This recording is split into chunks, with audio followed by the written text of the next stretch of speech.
analysis class. So this means exam. So as I told you, whenever you read any article from the Hindu newspaper or from Indian Express, try to correlate with your GS paper. Okay, in GS paper, which paper and what syllabus it cover. Okay, so our first article of today is Federalism and India's Human Capital. Federalism and India's Human Capital. So this article is basically can relate with GS paper 2. Okay, in GS paper 2, a topic that included here is issues relating to development and management of social sector or services relating to health, education, human resources. Okay, so this is the important part of your syllabus. This article is directly linked with this part of the syllabus, so you can go and read this article. That will help you. So first of all, you have to understand the heading. What is the heading of this article is federalism. Okay. First of all, you should know what is federalism, meaning of this federalism, and what is human capital. What is the meaning of human capital? Means there is a linkages between these two word. Okay. So when we talk about the federalism, okay, what is federalism? Basically means in India, what type of government we have? In India, we have a parliamentary form of government. What type of government? Parliamentary form of government. And in USA, what type of government? In USA is a presidential form of government. Okay, presidential form. So what exactly this meaning is? In a parliamentary form of government where both legislative and executive are dependent to each other. Okay, both legislative and executive are dependent to each other, and presidential is where both are independent.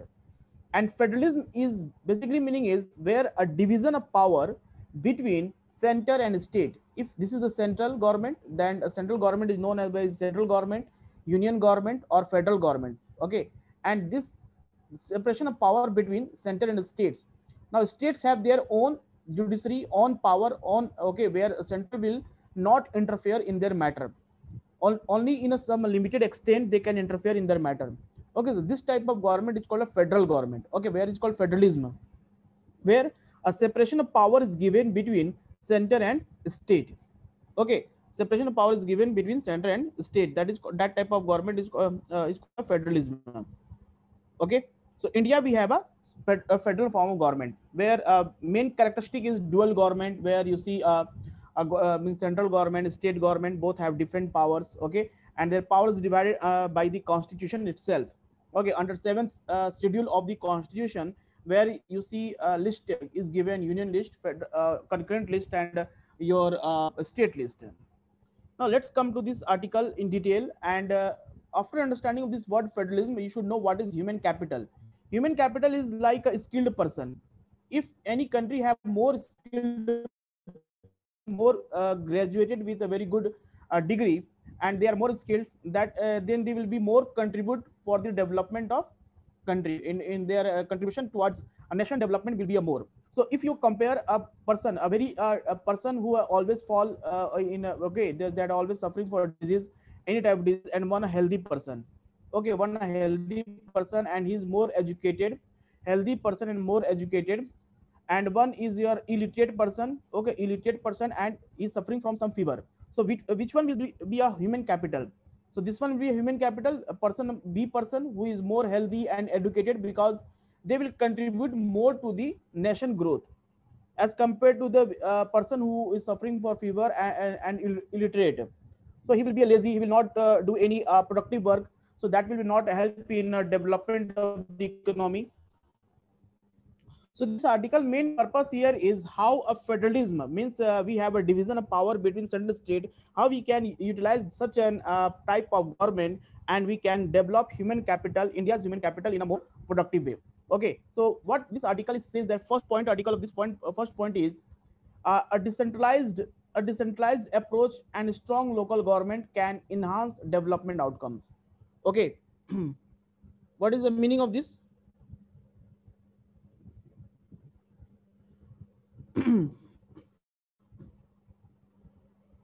Is Carol Lonjo, please tell me whether it's live on YouTube or not, because it's not visible on YouTube.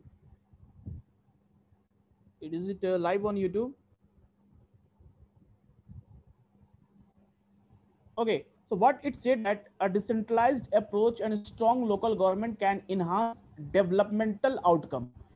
Means a decentralized approach means where we are giving power to the state government. What is centralization? Centralization means where all the power given to the center. And what is decentralization? Where we divide the powers between center and state.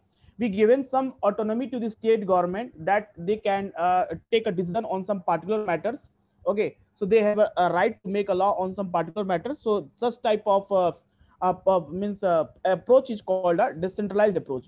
And what this article say, a decentralized approach and strong local government, if we will make a local government more stronger, if we will provide them more powers for means making a law for at the village level, they can also have a power, some financial power they should be provide, like collecting the taxes from the grassroots level, so that we can enhance the developmental outcomes. This means whatever we want, our objective is for development, we can able to achieve it if we will follow the decentralized approach and making a local government more stronger. Okay, in case of India's, when we talk about in India, so investing in human capital through intervention in nutrition, health, and education is critical for sustainable growth. So article, the first line indicate that maybe this will be under time of a one type of questions, like investing in human capital through intervention in nutrition, health, and education is critical for sustainable growth. Explain or describe type. Maybe one question, one type of question will become in your exam. Okay, but India's human capital indicator remain low. Means what it article say, that first point is say that if government will be do lot of investment in nutrition, means providing a good quality of food, good nutritional food to the children. Okay, and set up of lot of health infrastructure. Okay, appointment of doctors and nurses, good facilities given to each and every areas. In that case, an education purpose also, education, we if we will do a lot of investment in education, then we can able to achieve our goal that we set under the sustainable development. Okay, but what report, some reports indicate that India's human capital is remain low despite having a lot of investment by the government. Okay, so you should write about this, means a report, means what are the report are saying. Okay, that indicate India's capital is why, India's indicator is why is so low. Okay, so first of all, when we will talk about in the World Bank. Okay, so World Bank's human capital index, World Bank's human capital index say that the country ranked 116th. Okay, despite all these things, the national family, again this report, the National Family Health Survey 5 for 2019-20 shows that malnutrition indicators stagnated or declined in most of the state. Means a malnutrition problem is not means ending from most of the states, is still showing a lot of means malnutrition problem among the children, and it is not declining in many of the states. Another report like National Achievement Survey 2017 and the Annual Status of Education Report 2018 show poor learning outcomes. So these are the report that indicate that how India's human capital is very low. Okay, it remain a low. When we can say we take the international report, in that also India performance not good.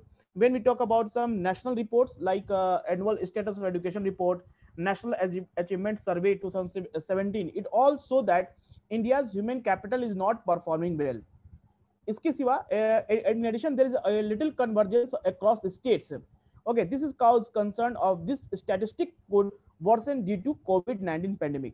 So although we have a very less low human capital indicator as per showing the report of 2017-2018, it further strengthened. Report become more, this condition become more worsened due to the COVID-19 pandemic. Last year that was happened, and this is like something that was happened where a lot of you can say a lot of it means lockdown situation, poverty increases, malnutrition problem increases, so this human capital further become more worsen. Okay, so several government initiative, now government have already taken a lot of initiative for the development of human capital to address issues, like the National Health Policy of 2017, that is the one initiative of the government, highlighted that a need for intervention to address malnutrition. So National Health Policy 2017 said that how malnutrition problems should be addressed in our country, and to remove such type of problems, National Health Policy of 2017 was started. Okay, So on the basis of Niti Aayog's National Nutrition Strategy, Poshan Abhiyan was launched. Okay, Poshan Abhiyan is one initiative was launched as a part of the Umbrella Integrated Child Development Scheme. It is the Umbrella Integrated Child Development Schemes. The latest Union budget has announced that Mission Poshan. Okay, and the latest means that budget that was passed recently. It also means announced the Mission Poshan 2. Okay, and the Samagra Shiksha Abhiyan. Samagra Shiksha Abhiyan has been the center flagship education scheme in since 2018. So government has taken a strategy for how they can develop education, how can develop in health infrastructure. Okay,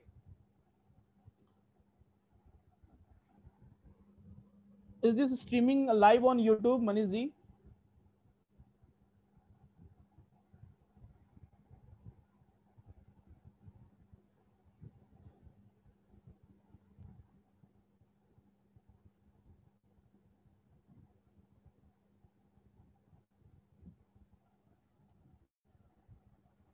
Okay, so the Samagra Shiksha Abhiyan has been the center flagship education since 2018. The government is already taken a initiative for the development of our country, the human capital, under the following program. So you should write these programs while writing an essay or anything. Okay. However, India spent just 4% of its GDP. Okay. So India just spent 4% GDP as a public expenditure on human capital.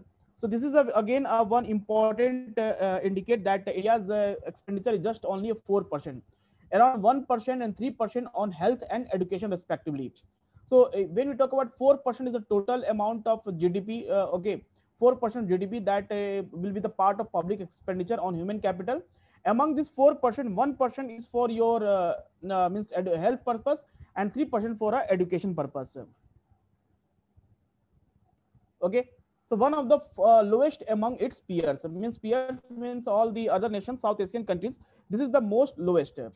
So international experience suggests that one reason why this intervention are not leading to better outcome may be India's record with decentralization. So despite having a lot of initiative taken by the government for education, for improvement education, health sector, then why human capital is showing such a low result? Okay, so one report says that it is because of decentralization.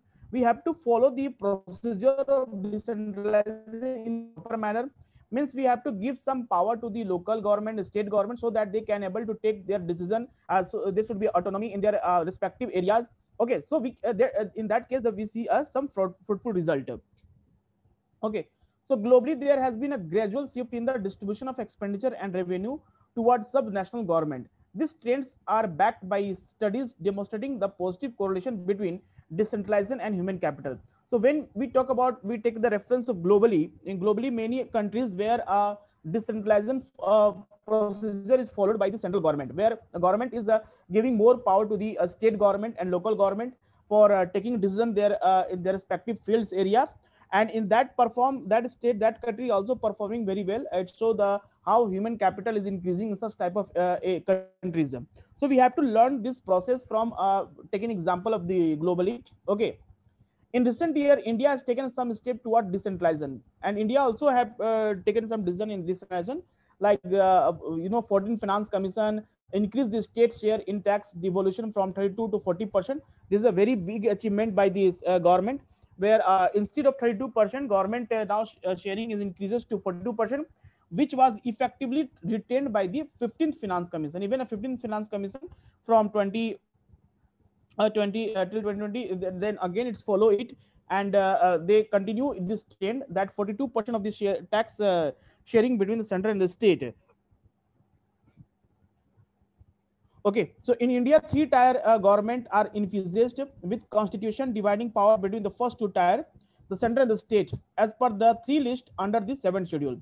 So in our constitution, we have a seventh schedule that give you an idea how a division of power between center and state, and what are the subject list where they can make a law. While public health is in the state list, public health is the state list. The broader subject of economy and social planning is in the concurrent list. Means those subjects that require broader, means for the entire nation development, that is not either the part of union list or not the state list. That is the part of concurrent list. It means even it can even a state government or even a central government, anyone can make a law. But if there will be a conflict on interest on any subject that is mentioned in the concurrent list, in that case, your central government will be a more dominant. So in 1976, education was shifted from state list to the concurrent list to the 42nd Amendment.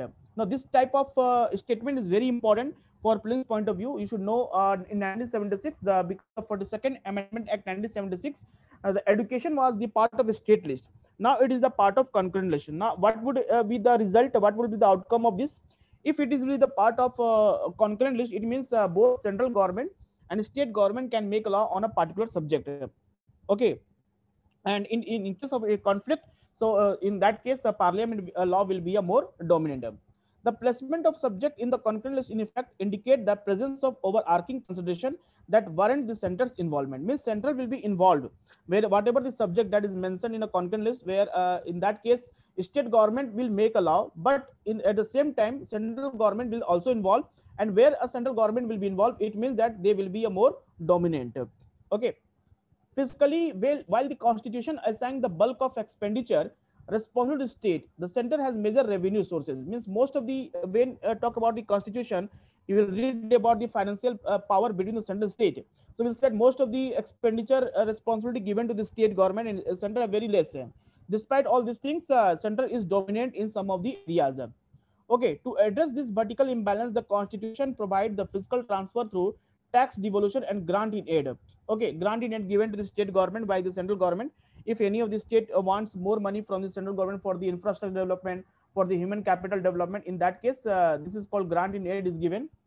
In addition, center can make a grant for any public purpose under Article 282 of the Constitution. Okay, center can make grant for any public purpose. Means any public grant is is very different from the loan. So loan is where you have to pay interest and finally you have to also return back to the principal amount. But in case of grant is for entirely for development. Means it will be not returned by the state government. It's just for a purpose for infrastructure development or for the welfare purpose. So under Article 282 of the Constitution, government center can make a grant for any public purpose.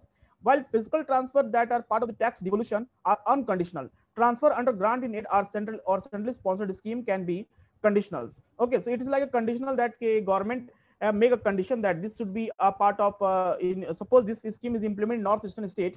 Okay, so that will be a sharing of resources or means money between the central and northeastern should be a 90 is to 10. Means 90% means burden will taken by the state central government and 10% given to the northeastern state. But in case of some northern states like Bihar, Uttar Pradesh, all these states, like it will be like 60 is to 40 or 70 is to 30 type ratio. So it's like conditional type. Okay, so therefore, the increase in the state share of tax devolution represent more meaningful decentralization. So we can say that this is the very good example of decentralization that was taken by the government of India. Okay, means where tax devolution, where government is now giving 32% to 42% tax to the central or state government. Now, several imbalances are indicate in India's political structure. The 73rd and 74th Amendment bolstered decentralization by constitutionally reorganized panchayat and municipalities as their tier and listing their function in 11, 12 schedules respectively. Now, this is the 73rd and 74th Amendment Act that declare Panchayati Raj institutions and municipal corporation as a part of constitutional bodies, and now they perform very well in grassroots levels. So this include your some education, health and sanitation and social welfare of panchayat and public health and socio-economic development planning for municipalities. So all this include with the part of the responsibility given to the local government and the state government. Okay. However, the constitution lets state determine how they are empowered, resulting in vast disparity in the role played by the third tier government. So basically, how much they have to give them power? This is again a state government. Means central government should give power to the state government, state government should some give power to the local government, so that they will be empowered, they have a choice, they can take a decision without any consulting the state government or central government. So local government, if we will provide make them more stronger, so we are talking about human capital that will be showing us some result in our country. Okay, so despite some shift toward the state autonomy, now government already taken means like a tax devolution in many spheres, the centralized nature of India's fiscal architecture has persisted. Means already government has taken a lot of steps for decentralizing or giving more power to state government, but somewhere you see the central always dominate. Central is always dominate. They have a means whenever there will be a clash of interest between central and state government. In that case, central government is more dominant. So centrally sponsored scheme have formed a sizable chunk of intergovernmental fiscal transfer over the years, comprising 23% of transfer to the state in 2021-22. Okay, so centrally sponsored schemes that directly start with central government, like Narega schemes, Pradhan Mantri Jan Dhan Yojana, okay, Pradhan Mantri Krishi Kalyan Yojana. These are some centrally sponsored scheme that means 23% of this scheme is transferred to the state, and that state is also should take a decision how to implement and how much amount should be given for under such type of schemes. But its outside role stays from intention of the constitution. Article 282 of the constitution is listed as miscellaneous financial provision. Okay, unlike article 270 to 75, which fall under the distribution of revenue between union and state. So while reading this article, you will have also a concept called, you will also understand the importance of your means articles, which of the following articles are talking about what their provisions. So constitutional expert Ananki Palkhiwala is a very famous expert who said about this decentralization power given by the central state had characterized it's more of a residuary power, opining that grant in aid under Article 275 as per the Finance Commission recommendation are the more appropriate regular route. So what Nani Palkhiwala said that this is a like a means residuary power. This is the power given to the central government. Okay, this is the will of the central government that decide how much amount of money should be given to the state government. Okay, the Supreme Court in various cases, like one case is called Bhim Singh versus Union of India, had observed that Article 282 is normally meant for special, temporary, and ad hoc schemes. Okay, Article 282, where a government grant in aids that is given to state government for the development purpose. So Supreme Court in Bhim Singh versus Union of India said that the Article 282 is normally meant for special, temporary, or ad hoc scheme. Means those schemes that is for a temporary period or for a temporary provisions where a government will transfer some amount to the state government, that is for a temporary purpose. It's not means significant anymore. Okay, so there are issue in the design of centrally sponsored scheme as well, with the condition being only perspective and typically input based. Against this, international experience revealed that a scheme with output based condition are more effective. Okay, so those schemes which are output based means basically government decide the amount of revenue, amount of money that should be allocated to a particular scheme is depend on their outcome result. Means how much they are giving some result back to the government, or whether they are showing some positive result or not. So that type of things should be also apply in India also, where a government should consider first of all this output of the result, what scheme is showing, and then should be allocate some amount fund. Okay, the centrally sponsored scheme typically have a cost sharing model, thereby preempting the state's fiscal space. This encourage given to the many central sponsored scheme cover subject state and concurrent lists such as health and education. So some of the central sponsored scheme that cover both central and health and your basically education, that is a part of concurrent list, also one of the important areas. Okay, where government can take an action against the all the central sponsored schemes. Okay, so functionally and physically empowered third state, third tier would not only be more in keeping with the constitutional spirit, but also led to better outcomes. Okay, so if we will follow the means whatever the procedure given in constitution, that our constitution say that a federal government, we are talking about federal government, means there should be a division of power between the central state. And also this article talk about if we will make local government more stronger, and if we follow the process called decentralization, then in case of we will able to achieve this sustainable growth target, whatever the we have a target to achieve under sustainable development goals, that will be possible. At the same time, we can develop human capital also. Human capital in the sense that a skilled person, okay, that person should be more contribute for the national growth, that person will be more productive in nature. So what for to achieve such a target, what we have to do, we have to follow the functionally and physically empowered the third tier. Means local government. We are talking about the third tier here means local government would not only be more in keeping with the constitutional spirit but also led to the better outcome. Means this is the already 73rd and 74th Constitutional Amendment Act already declared these are the part of the constitution. So to maintain our constitution spirit, to respect our constitution, we have to give some power to the third tier government, local government. We should make financially stronger them, or give some power regarding their respective field. They can take a decision, they can make a law, or they can also get some policies so that they can able to earn revenue from the local areas. So it is not only maintain the spirit of the constitution, but also it show the positive outcome. For example, good human capital will be developed at the grassroots level. Means education will be a more spread. Good health infrastructure should be given to village level, so that people can able to check continuously visit hospital for their daily routine purpose. Okay, so means there is a maintenance of good health in such an area. But ironically, states too have been responsible for centralization. But this is the not the case of a central government only responsible for not providing decentralization, but this is the state government. So in every state government, they are not so much decentralized, so much power given to the local government. Means panchayati raj and municipal corporation, they still dominate. Okay, like central government dominate the state government, the state government dominate over the local government. So they are the only they are the states are government also responsible that they are not able to show a fruitful result. So many states do not clearly demarcate or devolve function for panchayat and municipalities. So not clearly demarcate, they are not able to allocate their resources, they are not able to give them powers. Okay, so that they always face a lot of problems, like health issues, education issues. Okay, means migration of labor from one state to another state. Okay, that create a problems because of the irresponsibility of the state government. State government not taking care of anything. Further, the third tier government are not fiscally empowered either. Okay, so the collection of the property tax, a major source of the revenue for the third tier government, is very low in India compared to GDP, and Constitution envisages a state finance commission to make recommendation more for matter of such a tax devolution and grant it to the third tier. Okay, so like the third tier government should not physically empower, are not physically empowered either.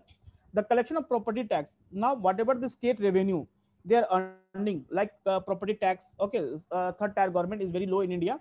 It is just like 0.2% GDP compared to 3% of the GDP in some other nations, some other countries where revenue earned by the state local government is 3% of GDP. In India, it is very, very low. It's only 0.2%. The constitution envisages the state finance commission to make recommendation matter of such a tax devolution and grant it to the third tier. Okay, so this is the responsibility of the state government. Okay, state finance commission, that is the state finance commission is basically considered by the governor of the state, and it also means how the taxes or revenue should be given distributed within the center and the state and the local body, that also decided by the state finance commission. However, many states have not considered or completed this commission on time, and hence the 15th Finance Commission has recommended not grant after March 2024 to any state that does not comply with the constitutional provision of pertaining to the State Finance Commission. Now, this was the a big step taken by the big decision taken by the 15th Finance Commission. It said that we will not provide a grant in aid to those states who are not taking care of their local government, who are not providing autonomy to the local government, who are not follow the instruction given by the State Finance Commission. So till 2024, March 2024, we will provide the grant in aid under Article 282. After that, if the state government is not taking care, is not considering the local infrastructure, not taking care of the local, means that is health and education, they are not looking into the matter, so that they will not provide a further loan to such type of states government. So you can say it will be a more accountable, the state government will become more accountable to all these things. Okay, then what should be the solution here? Okay, what should be the solution here that will help government to find out important means things for human capital development? So to begin with, the center needs to rethink the nature of its action. Okay, the center need to think about actions. Okay, it should play an enabling role. For instance, encouraging knowledge sharing between the states.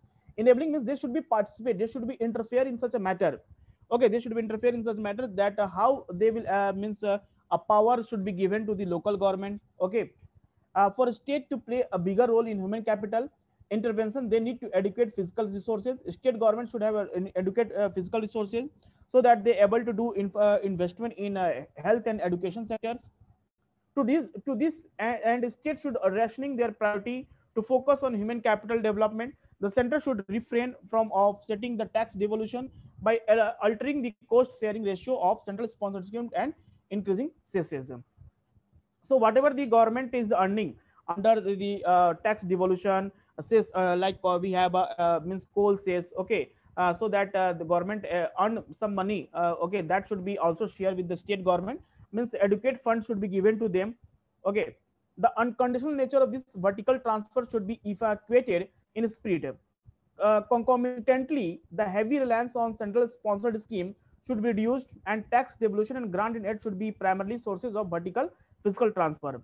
Panchayat and municipal party need to be vested with the function listed in the 11th and 12th schedule. So whatever the power is given under the constitution, that should be given to these states without any compromise. Okay, so we should follow the things. Leveraging the true potential of our multi-level federal system represent the best way to forward toward developing human capital. So Kevis James is a co-author of this article, research associate at the Center of Social. He said about this, how we can able to take an action to means what central government should do for proper development of human capital in our country. Okay, are you understood Manish ji? Article आपको समझ में आया? कैसा article लगा आपको ये human capital का? अच्छा लगा? तो मेंस में अगर क्वेश्चन आएगा तो आप जरूर इसको पे आंसर जरूर लिखिएगा. ओके,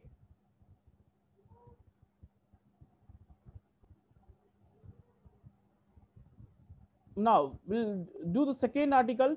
दूसरा आर्टिकल हम लोग पढ़ने जा रहे हैं द हिंदू का. काफी अच्छा आर्टिकल ये भी. The absurdity of the anti-defection law. The absurdity of the anti-defection law means idiocy. Means anti-defection law जिस काम के लिए बना था वो काम पूरा नहीं हो पा रहा हमारे कंट्री में. ठीक है, तो उसके ऊपर बात करेंगे हम लोग एंटी डिफेक्शन लॉ के ऊपर. So it has reduced legislators to being accountable primarily to the party and failed to preserve the stability of the government. मतलब जिस काम के लिए एंटी डिफेक्शन लॉ बना था वो काम हो नहीं रहा. ये क्या कर रहा है? It reduce the legislator to being accountable. Accountable होने से उसको नहीं होने दे रहा accountable.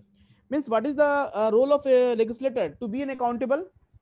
okay, he should be accountable about if he is voted for any of the party and any member become the part of Lok Sabha or Vidhan Sabha, then they should be accountable to the citizen that they should hear their policies and programs.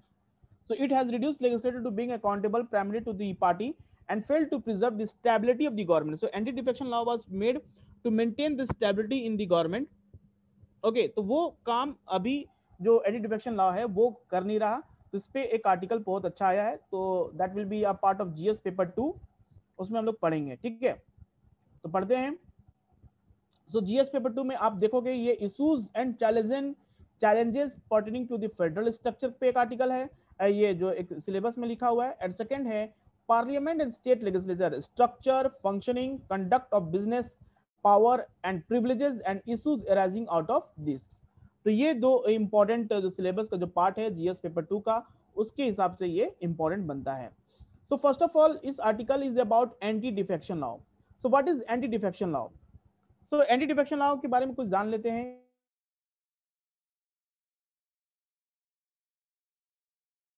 Amendment Act is very important. It provides for the disqualification, means disqualification of the member of parliament and the state legislature on the ground of defection from one political party to another. Means it was happened before 1985 that many of the political party, means those member of parliament or member of a legislative assembly, MP or MLA, both after elected from a following party, they resign and they change their parties frequently. Okay, some of the party offer a high amount of money for they convince them to change the political party, so they can easily change. To protect such type of defection, anti-defection law was passed by under 52nd Amendment 1985. Okay, for this purpose, it made changes in the Article 1 of the constitution and added a new schedule, that is the 10th 4 articles of the constitutions and 10th schedule को include किया गया. ये भी important है क्योंकि prelims में पूछ चुका है. Which of the following schedule is talking about the anti-defection law? So this is the 10th schedule that is talking about anti-defection law to the constitution. This act is often referred to as anti-defection law. Means आपको गल इसको कहते हैं दल बदलू जो होता है उसको बदलने के लिए, उसको रोकने के लिए ये एंटी डिफेक्शन लॉ को पास किया गया था. Okay, so later part in the 91st Amendment Act 2003 made once again this the provision of the 10th schedule. Okay, it omitted an exception provision that is disqualification on ground of defection not apply in the case of split. अगर किसी के party का split होता है तो उस case में defection will be not apply. Okay, so ये भी एक कंडीशन लाया गया. कब लाया गया? 91st Amendment Act 2003. नाउ ये जो एंटी डिफेक्शन लॉ कहता है कि disqualification of member of the parliament and member of the Lok Sabha and member of the legislative assembly. Okay, now this is applied for both the all the houses, like it apply for Lok Sabha also, it apply for the Rajya Sabha also, it apply for the legislative assembly also, it apply for legislative council also. So it is not only for the Lok Sabha and legislative assembly, this is also for the Rajya Sabha and legislative council. So who are the members will be disqualified? कौन disqualify होगा and on what ground they will be disqualify. So this provision इसमें बताया गया है. सो इसमें वही party disqualify होंगे जो कि इस केस में आते हैं. For example, member of political parties. Okay, a member of a house belonging to any political party becomes disqualified for being a member of the house. Okay, so member of a house belonging to any political party for being a member of the house if he voluntarily give up his membership of such political party. अगर मान लीजिए कोई political leader है, कोई party का है, जैसे BJP है, तो कोई ऐसा कैंडिडेट है जो कि बीजेपी के नाम पे इलेक्शन लड़ा, आपने वोट किया, लेकिन वो बीजेपी से चुनाव जीता, बीजेपी के पार्टी से चुनाव जीता, लेकिन वो जीतने के बाद क्या कर रहा है कि वो पार्टी छोड़कर कांग्रेस में चला गया. तो वैसे जो है वो क्या होंगे? डिस्क्वालीफाई हो जाएंगे. ठीक है, they will be disqualify. Voluntary means मतलब विदाउट एनी रीजन वो अपना पार्टी छोड़कर किसी और पार्टी में चला गया. ऐसा होता है बहुत सारे स्टेट गवर्नमेंट में भी हुआ है. पुडुचेरी में हुआ, महाराष्ट्र में हुआ, ठीक है, मध्य फिर इसमें हुआ, कर्नाटका में हुआ. तो इस केस में क्या आता है कि जो कैंडिडेट जो जिस पार्टी से इलेक्शन जीते हैं उसमें जीतने के बाद क्या करते हैं कि वो पार्टी चेंज कर देते हैं. तो that will be that person will be disqualified here. Okay, second is if he vote or abstains from voting in such a house contrary to any direction issued by his political party without obtaining prior permission of such party and such act has not been condoned by the party within 15 days. कहने का मतलब है कि अगर आप BJP के साथ में, अगर आप बीजेपी कैंडिडेट हैं और आप लेजिस्लेटिव असेंबली के अगर मेंबर और एमएलए हैं और आप बीजेपी के सीट से जीते हैं, तो हाउस में जो भी बिल पास होती है, ठीक है, जो भी बिल पास होती है उसमें वोटिंग रिक्वायर्ड है. मान लीजिए कोई गवर्नमेंट बिल पास करती है फॉर वुमेन एम्पावरमेंट के ऊपर या वुमेन सिक्योरिटी के ऊपर कोई बिल पास करती है, तो उस बिल में अगर आपके पास कोई भी प्रोविजन आपको लगता है कि अच्छा है या खराब है या आप कुछ ऐड करना चाहते हैं, और आपको क्या करना है कि अगर आपकी पार्टी उस बिल को पास कर रही है तो आपको उसको वोट करना चाहिए, आपको उसको वोट करना, उसको सपोर्ट करना चाहिए. अगर आप उसको सपोर्ट नहीं करते, आप एब्सटेन फ्रॉम वोटिंग, आप वोट नहीं करना चाहते हैं और बिना पार्टी के परमिशन से और बिना पार्टी के आपको परमिशन के बिना बताए अगर आप इस तरह का काम करते हैं तो you can be disqualified. Okay, from the above provision this it is clear that a member elected on a party ticket should continue in the party and obey the party direction. अगर आप किसी भी party से election लड़ते हैं तो उस party को जो भी इंस्ट्रक्शन है उसको फॉलो कीजिए. ठीक है, उसके अगेंस्ट में आप कोई काम ना करें. अगर आप करते हैं तो इसका मतलब क्या है कि यू विल बी डिस्क्वालीफाइड. तो ये उनके लिए प्रोविजन था जो कि इलेक्टेड होकर आते हैं, जैसे कि लोकसभा और विधानसभा में जो भी मेंबर इलेक्ट होते हैं उनके लिए प्रोविजन था कि how they will be disqualified from the houses if they will follow the following things. Okay, another type of member that they will become a legislator is independent member. Means you are not supporting any of the party, you are stand independently and you are win the election. आपने election जीता, आपने independently खड़ा हुआ. ठीक है, तो इस case में अगर आप इंडिपेंडेंट मेंबर हैं और आपका इलेक्शन जीतने के बाद अगर आप लेजिस्लेटर में जाते हैं, आप लेजिस्लेटिव असेंबली में उसके मेंबर बनते हैं, उसके बाद अगर आप किसी पार्टी को ज्वाइन कर लिए, सपोज आपने इंडिपेंडेंटली खड़ा हुआ, लोगों ने आपको वोट किया, आप जीत गए इलेक्शन, आप चले गए एमएलए बनकर चले गए विधानसभा में, लेकिन जाने के बाद आप क्या कर रहे हैं? कांग्रेस में ज्वाइन करने जा रहे हैं, आप कांग्रेस के पार्टी में चले गए, तो उस केस में क्या होगा कि आप डिस्क्वालीफाई हो जाओगे। Okay, so independent member of house elected without being set up as a candidate for any political party becomes disqualified to remain a member of the house if he join any political party after such election। अगर आप किसी election होने के बाद अगर उसके बाद भी अगर आप किसी पार्टी में ज्वाइन करते हैं जो कि आपने इंडिपेंडेंटली वोट इलेक्शन लड़ा है और उस केस में आप ज्वाइन करते हैं तो आप डिस्क्वालीफाई हो जाते हैं। ठीक है, दूसरा होता है कि nominated member, you know some members in the Lok Sabha and Rajya Sabha even legislative assembly are nominated by the president and governor respectively. Now those nominated member of a house become disqualified for being a member of the house if he join any political party after the expiry of 6 months from the date on which he take a seat in the house। मतलब कि अब अगर बात करते हैं सचिन तेंदुलकर जो है, Sachin Tendulkar is basically nominated in the Lok Sabha, ठीक है, राज्यसभा में नॉमिनेटेड है सचिन तेंदुलकर। ठीक है, नाउ सचिन तेंदुलकर जब नॉमिनेट कर दिया प्रेसिडेंट, उनको नॉमिनेट कर दिया he is from the art, okay, means we have different background से भी कुछ ऐसे जो पर्सनालिटीज है काफी अच्छे हैं जो उनको नॉमिनेट किया जाता है, they will become a member of the Lok Sabha Rajya Sabha, member of the parliament बनते हैं। तो उस केस में क्या होगा, विद इन 6 मंथ, जैसे कि वो जब भी वो नॉमिनेट हुए तो उस 6 महीने के अंदर what they will do, he will must join any political party. अगर 6 महीने तक किसी पॉलिटिकल पार्टी को सिलेक्ट नहीं करते हैं, नहीं ज्वाइन करते हैं, तो वो क्या होता है, डिस्क्वालीफाई हो जाते हैं। तो यहाँ पर प्रोविजन सबके बारे में बताया गया है कि अगर जो डायरेक्टली इलेक्टेड हैं, that is adult suffrage means जो कि वोट से भी आए हैं, जो कि इंडिपेंडेंट मेंबर्स हैं, जो कि इंडिपेंडेंटली खड़ा हुए हैं, अगर वो ज्वाइन करते हैं कोई पॉलिटिकल पार्टी में तो वो डिस्क्वालीफाई हो जाएंगे। और नॉमिनेट मेंबर हैं जो कि प्रेसिडेंट नॉमिनेट करती है और गवर्नर स्टेट लेजिस्लेचर में नॉमिनेट करती है, उनको मेन क्या है कि 6 मंथ के अंदर they should join any of the political party. So if they means not join any of the political party, it means that they will be disqualified. तो कहीं ना कहीं एंटी डिफेक्शन लॉ आप देखो कि स्टेबिलिटी को मेंटेन कर रही है गवर्नमेंट के, जो हमारा फंक्शन है डेमोक्रेसी जो हमारा है उसको मेंटेन करती है कि भाई किसी भी तरह का कोई अनस्टेबिलिटी ना हो। Means if any party win means come in majority, तो उसको ऐसा नहीं होगा कि वो पैसों के लालच में उसके मेंबर जो है वो डिस्क्वालीफाई करके वो मतलब अपना वोट मतलब वो चेंज कर ले पॉलिटिकल पार्टी, तो दूसरे पार्टी फिर ऑपोजिशन पार्टी वो फिर पावर में आ जाएगी। तो ऐसी चीज को स्टेबिलिटी को मेंटेन रखने के लिए एंटी डिफेक्शन लॉ को पास किया गया था। ठीक है, so may join any political party within 6 months of taking his seat in the house without inviting this disqualification. Now there is an exception is given here. The above disqualification on the ground of defection does not apply in the following two cases। ठीक, तो ये जो disqualification है वो दो case में apply नहीं होता। पहला, if a member goes out of his party as a result of merger of the party with another party। For example अगर कांग्रेस की पार्टी है और यहाँ पर है राष्ट्रीय जनता दल है, ठीक है, ये दोनों पार्टी अगर मर्ज करती है, ठीक है, मर्ज करती है मींस कॉलिशन गवर्नमेंट बनाती है, तो इस केस में जो राष्ट्रीय जनता दल की पार्टी है वो कांग्रेस के भी मेंबर बन सकते हैं, कांग्रेस के भी पार्टी के आ सकती है। तो उस केस में मर्जर जब होगा, दो पार्टी जब मर्ज करती है तो उसके में डिस्क्वालिफिकेशन नहीं होगा। ठीक है, a merger take place when 2/3 of the member of the party have agreed to such merger।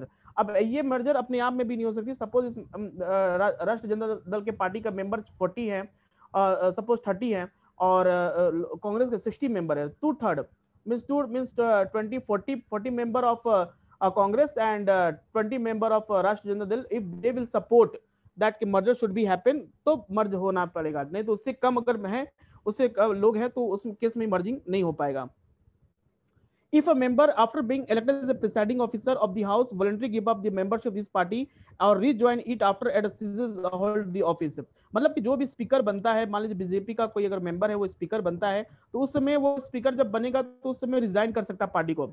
जब वो स्पीकर का मतलब जब 5 ईयर का टेन्योर खत्म हो गया, फिर वो अब स्पीकर ना रहा तो फिर से वो पार्टी ज्वाइन कर सकता है। तो उस केस में एंटी डिफेक्शन लॉ जो है वो इंप्लीमेंट नहीं होगा। This exemption has been provided a view the dignity and impartiality of this office।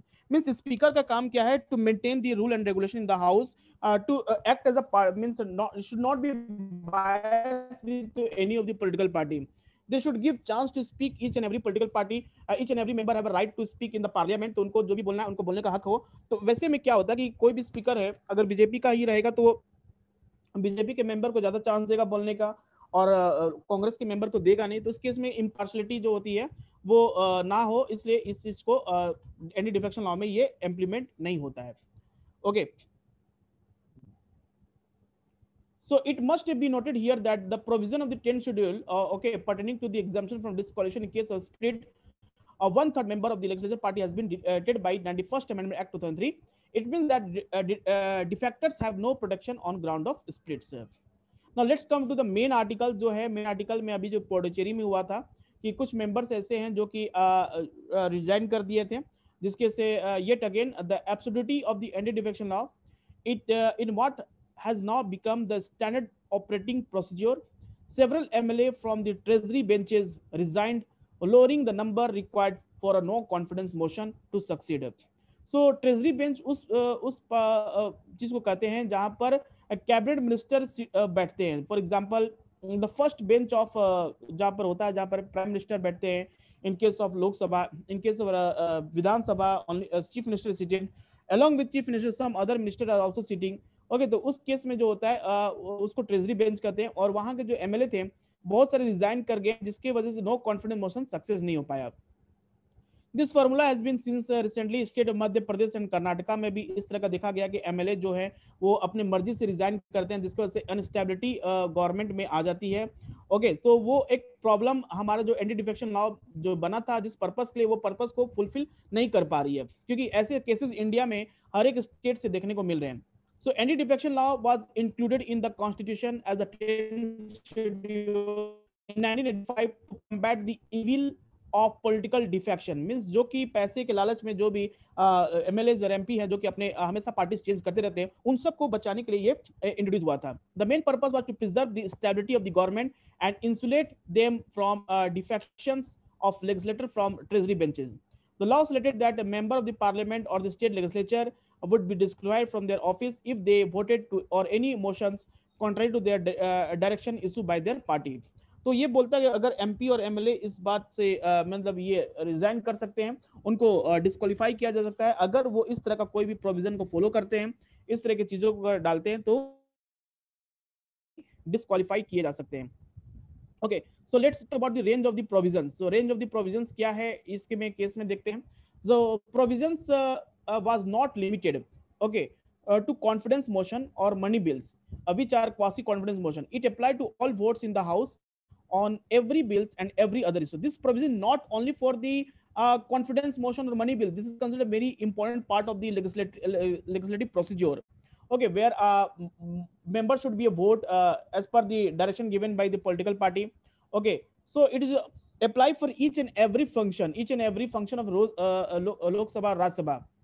Even this anti-defection law is applied to the Raj Sabha and Legislative Council, which have no say in the stability of the government. मतलब कहने का मतलब कि राज्य सभा, legislative council जो विधान परिषद होती है, उनका कोई गवर्नमेंट से लेना देना है नहीं. वहाँ के जो मेंबर्स है उसमें भी मतलब जो पॉलिटिकल पार्टीज हैं, जो रूलिंग गवर्नमेंट है, उनके से कोई लेना देना है नहीं.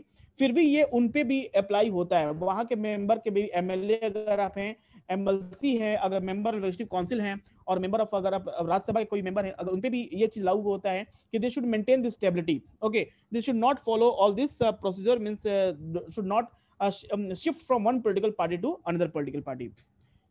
Okay, therefore an MP or MLA has absolutely no freedom to vote their judgment on any issue. They have to blindly follow the direction of the party. This provision goes against the concept of representative democracy. Means they have to means suppose you are an MLA from any of your constituencies, so your duty is to know the welfare of the people. Suppose a government pass a bill that is not apply in your locality, so उस case में आप उस bill के बारे में कुछ बोल भी नहीं सकते, क्योंकि आपको मतलब जो भी गवर्नमेंट, जो पॉलिटिकल पार्टी है, उसके कहने पे चलना है. अगर आप उसके अगेंस्ट में बोलते हैं तो क्या होगा कि आप मतलब डिस्क्वालीफाई हो जाओगे under the anti defection law. तो ये एक कहीं ना कहीं रिप्रेजेंटेटिव डेमोक्रेसी की बात जो करते हैं इसके अगेंस्ट का प्रोविजन है, क्योंकि रिप्रेजेंटेटिव डेमोक्रेसी में क्या है, you are representing your own citizen, जो आपको सिलेक्ट करके भेजे हैं, जो आपको चुने हैं इलेक्शन में, तो उनका आप वेलफेयर के बारे में सोचो. Okay, so there are two broadly accepted roles as a representative such as MP in a democracy. One is that they are agents of the voter and are expected to vote according to wishes and for the benefit of their constituents. तो उनका सबसे बड़ा काम होता है जो कि MP बनकर जाते हैं कि उनका जो वोटर्स जो उनके लिए वोट किए हैं, उनका जो डिमांड है उसको फुलफिल करे, ठीक है, और अपने कॉन्स्टिट्यूएंसी में जो भी डिमांडेड जो भी प्रॉब्लम्स है, लाइक रोड कंस्ट्रक्शन प्रॉब्लम है, वाटर प्रॉब्लम है, या पॉल्यूशन प्रॉब्लम से, स्कूल हॉस्पिटल से प्रॉब्लम से, तो उन सारी चीजों को वो ध्यान में रखें. The other is that duties to their constituents is to exercise their judgement on various issue toward the broader public interest. Public interest के ऊपर ज्यादा से ज्यादा उनको सोचना चाहिए. In this, they deliberate the MPs and find reasonable way through complex issue. So anti-defection law turns the concept of representative on its head. It makes the MP neither a delegate of the constituency nor national legislator, but convert them to just an agent of the party. तो इसका मतलब है कि वो कुछ नहीं, अगर वो अपने पार्टीज के बारे में, अगर अपने जो कॉन्स्टिट्यूएंसी है उसके बारे में अगर सोच नहीं सकते हैं, तो कंप्लीटली ये क्या है, अगेंस्ट दी रिप्रेजेंटेटिव डेमोक्रेसी है. तो वो सिर्फ एक पार्टी के जो जैसा वो कहेंगे वैसा उन पे चलना पड़ेगा, अदरवाइज नहीं करते हैं. So that why they will be disqualified. Okay, this is called a broken chain in India. So look at the contrast with other democracy. For example, in the recent vote in impeachment of the former US President Donald Trump, 7 members of his party in the US Senate, the Republican voted to convict him. Means अभी जो recently आप देखो impeachment जो US में हुआ है, in US we have a presidential form of government. So presidential government is they are more thinking about their public. वो public के बारे में ज्यादा सोचते हैं, ठीक है, उनके पीपल्स के बारे में ज्यादा सोचते हैं. तो वहां भी एंटी डिफेक्शन लॉ का केस देखा गया कि यूएस प्रेसिडेंट डोनाल्ड ट्रम्प को भी इम्पीच करने के लिए उन्हीं के पार्टी कुछ लोग ऐसे हैं जो डिस्क्वालीफाई मींस वो रिजाइन कर दिए और उनको मतलब इम्पीच किया गया. Such a decision does not have any legal repercussion. Of course, the party may take action. It did not.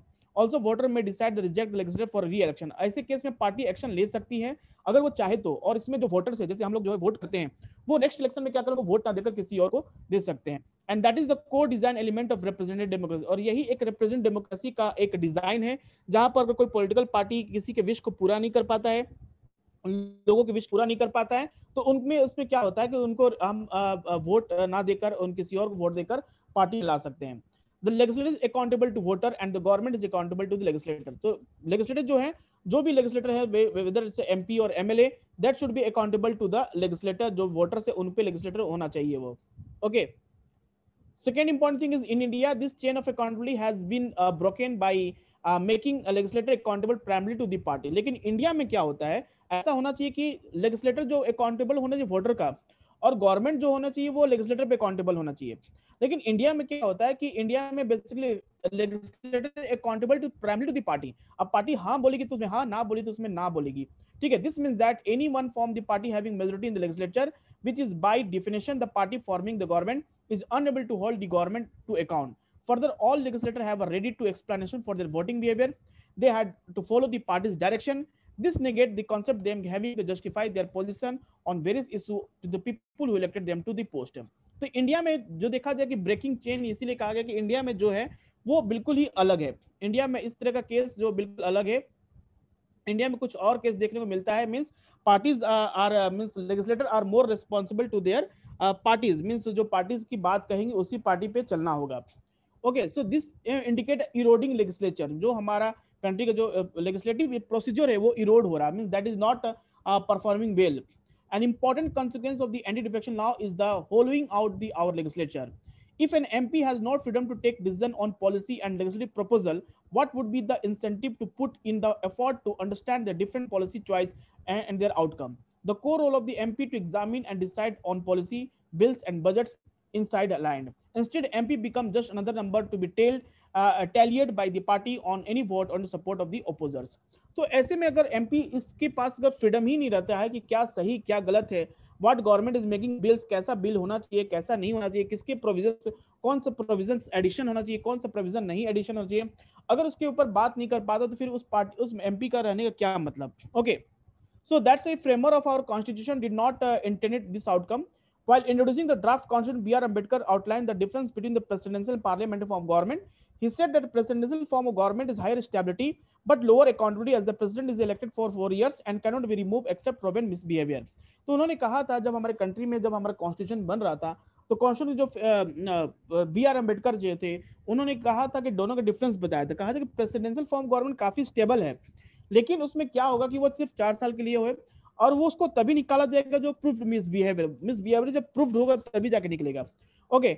But उन्होंने कहा क्या कि in the parliamentary form government is accountable on daily basis through questions and monitions and can be removed any time to lose its support of the majority of the member of the Lok Sabha. The drafting committee believed that India need to government that was accountable even the cost of stability. The anti-defection law will weaken the accountability mechanism. तो उन्होंने कहा कि जो parliamentary form government is more suitable for Indian because of diversity in cultures. Okay. And they are responsible on daily basis on a daily activities, whatever the bill that will be introduced in the parliament, they are more responsible, so they can, so that they can able to accountable to their citizens, or they can easily remove by a passing a no confidence motion. So like we have a no confidence motion, censure motion, 0 hours. These are some provision given in the parliament where opposition party are means asking some question to the ruling party, and the ruling party is always answerable to the all these things. So this will be suitable for such type of government. Parliamentary form government is suitable in India. Okay. Now another important is inducing instability. So what this meaning is here, what is more, it does not even provide stability. The political system has found way to topple a government. Okay, this includes the method used in the Pondicherry this week of reducing the total membership through resignation. The constitution was amendment to ensure that any person disqualified for defecting cannot get ministerial position unless they are re-elected. The way around this has been to resign rather than vote against the party. In other instances, the speaker, usually from the ruling party, has delayed taking a decision on the disqualification. So this is the about stability, how we can able to provide stability, that the constitution has amendment, constitution को amendment करना चाहिए to ensure that any person is disqualified, this should not be a minister position, को minister का position मिलना नहीं चाहिए जब तक वो री इलेक्टेड ना हो जाए. ठीक है, तो इस तरह का प्रोविजन अगर हम अपने कॉन्स्टिट्यूशन में कंटिन्यू रखते हैं, तो जो भी रिजाइन कर रहे हैं टाइम टू टाइम, उनके मन में एक फियर होगा. ठीक है, वो इस चीज को फॉलो नहीं करेंगे in their next when they will be again they will be elected as the party member. Okay, now this has led a strange situation, such a member who continue to be a part of the main opposition party become minister, like Andhra Pradesh in the term of the last assembly. The Supreme Court has tried to plug this by ruling that a speaker has to take decision in 3 months. Supreme court ने कहा decision speaker को 3 महीने के अंदर decision लेना जरूरी है. Okay, but it is not clear what would happen if speaker does not do. तो उसके बाद स्पीकर अगर 3 महीने में डिसीजन नहीं लेता तो उसके बाद क्या करना है, जिसके बारे में सुप्रीम कोर्ट ने कुछ नहीं कहा. The premise that anti-defection law is needed to punish legislators who betray the mandate given by the voters also seem to be flawed. तो उनको पनिश करना चाहिए, वो वैसे लेजिस्लेटर को पनिश जो कि बिट्रे मतलब धोखा दिया. अगर आपने किसी मेंबर को वोट किया, किसी को वोट किया ले, आपको पता है this member from the Lok Sabha BJP party and he suddenly change his party to Congress, तो उस केस में उसको पनिश होना चाहिए. If voter believe that they had been betrayed their defectors, they can vote them out in the next election. However, we have seen many of the defectors in states such as Karnataka and Madhya Pradesh being re-elected in the by-polls, which were due to their disqualification. तो ऐसे में बहुत सारे case ऐसे हैं कि उसके बाद भी उनका इलेक्शन में, बाई इलेक्शन में उनका हो जाता है. So this should be honest in the parties. The problem arises from the attempt to find legal solution. इसमें क्या legal solution को पता करना है to what is essentially a political problem. If stability of the government is an issue due to people defecting from their parties, the answer is so for party to strengthen their internal system. तो इस case में अगर बार बार ऐसा problem आ रही है कि वो disqualify करके उस पार्टी को अनस्टेबल कर दे रही है, जो रूलिंग पार्टी उसको गिरा दे रही है, तो उस केस में क्या होना कि इंटरनल सिस्टम जो उसको स्ट्रॉन्ग करना होगा. If they attract member of the basis of ideology and they have system of people to rise within the party hierarchy on their capabilities rather than inheritance, there would be a greater exit barrier. ठीक है, इसका मतलब है कि अगर आप ideology से attract करते पीपल को, they follow the same ideology and they have a chance to growth according to their capability. Okay, तो उस केस में काफी अच्छा मतलब चांस बन जाता है कि that will be maintain stability in the government. This characteristic seem absent in many of the political party and we have seen a large number of defection despite anti-defection law. To sum up, the anti-defection law has been detrimental to the functioning of our legislature as deliberately bodies which hold the executive to account on behalf of the citizen. It has turned them into a fora of endorse the decision of the government bills and budgets, and it has not even done the job preserving the stability of the government. The 10th schedule of the constitution must be repealed. So, and lastly, the means writer said that if it is not maintain the stability, it should be a completely repealed. It should be completely removed. Okay. So what is important required here is important thing is required here the functioning of our legislator as deliberative bodies. Okay, deliberative bodies which hold the executive to account on behalf of the citizen. So it has turned into fora of the endorse the decision of the government on bills and budgets, and it has not even done to the job of preserving the stability of the government. The 10th schedule should be a constitution to be must be repealed. So this is your means you should think that whether it should be repealed or not, whether it should be a repealed or not 10 schedule, or what your opinion regarding this. Okay, so this is for all today's editorial analysis. So we'll meet you in next class in next Sunday with some new important editorial. Okay, thank you to everybody.